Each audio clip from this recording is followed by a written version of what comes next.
Hi there and welcome to Mr. Mitchell's Mathematics. Today we're going to be looking at how to add fractions with two different denominators. Like always, make sure that you've got a pen and paper ready so that you can do the necessary calculations in this video. So, as part of the GCSE or IB exam, often you're going to have to add fractions with different denominators. For example, 2/5 plus 3/8. If they had the same denominator, it would be easy. We'd just add the two numerators or numbers at the top. But in this case, it's not that simple. We need to change both fractions so that they have a common denominator. The way we find out what this denominator should be is we times them together. So 5 times 8 equals 40. So 40 will be our common denominator. What we need to now do is find out what 2/5 is as 40ths and what 3/8 is in 40ths. Now this is relating to equivalent fractions.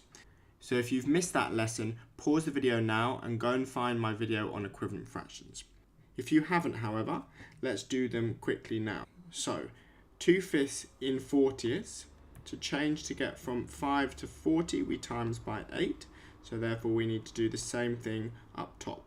2 times 8 is 16.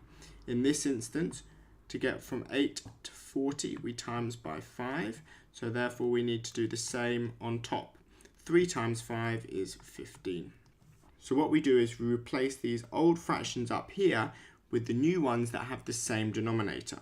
In this instance, it's 16 over 40 plus 15 over 40. Now that they have the same denominator, it's relatively straightforward. We just add these two numbers here. So 16 plus 15 is 31, and we keep the denominator. Great. So just to recap, there are a number of steps when adding fractions with different denominators.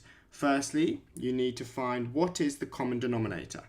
And the way you do that is you times the two denominators together. 5 times 8 equals 40. Next, you find the equivalent fractions by turning each one into this new denominator.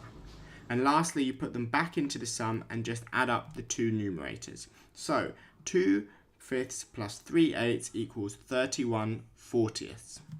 Now that might be a bit tricky. Don't worry. You're going to have your own chance to try a calculation on your own. Pause the video now and try and work out 5/7 plus 1/9.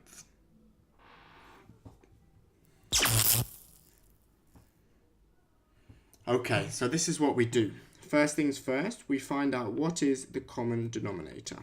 7 times 9 equals 63. Good, step 1 complete. Next, we change 5/7 into something over 63 and 1/9 equals something over 63. So 7 to 63 times by 9. So therefore 5 times 9 equals 45. Next, change 1/9 into something over 63. To do that, we times by 7 on the bottom and therefore on the top. Okay, good. Step 2 is done. The last step now is to put them back into the calculation.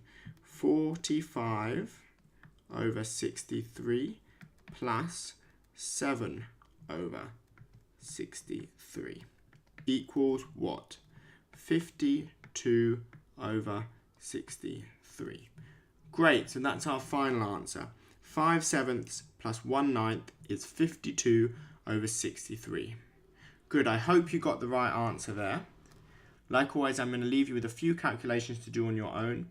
Here are 3 questions, have a go at them, and in a few moments I'll give you the answer. Pause the video now.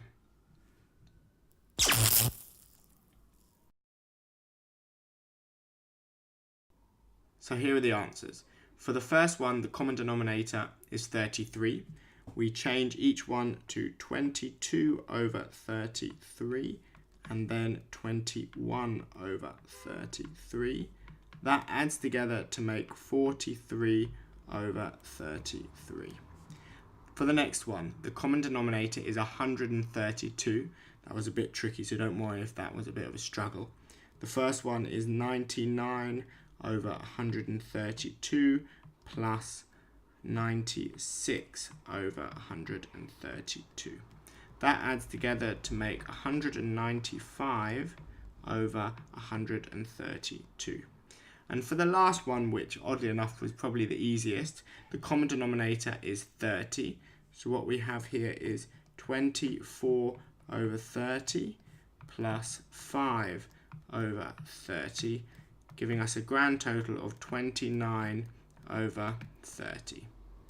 Thank you, and I hope you've enjoyed this video. If you have any questions or queries, leave a comment underneath, and make sure to subscribe to Mr. Mitchell's Mathematics.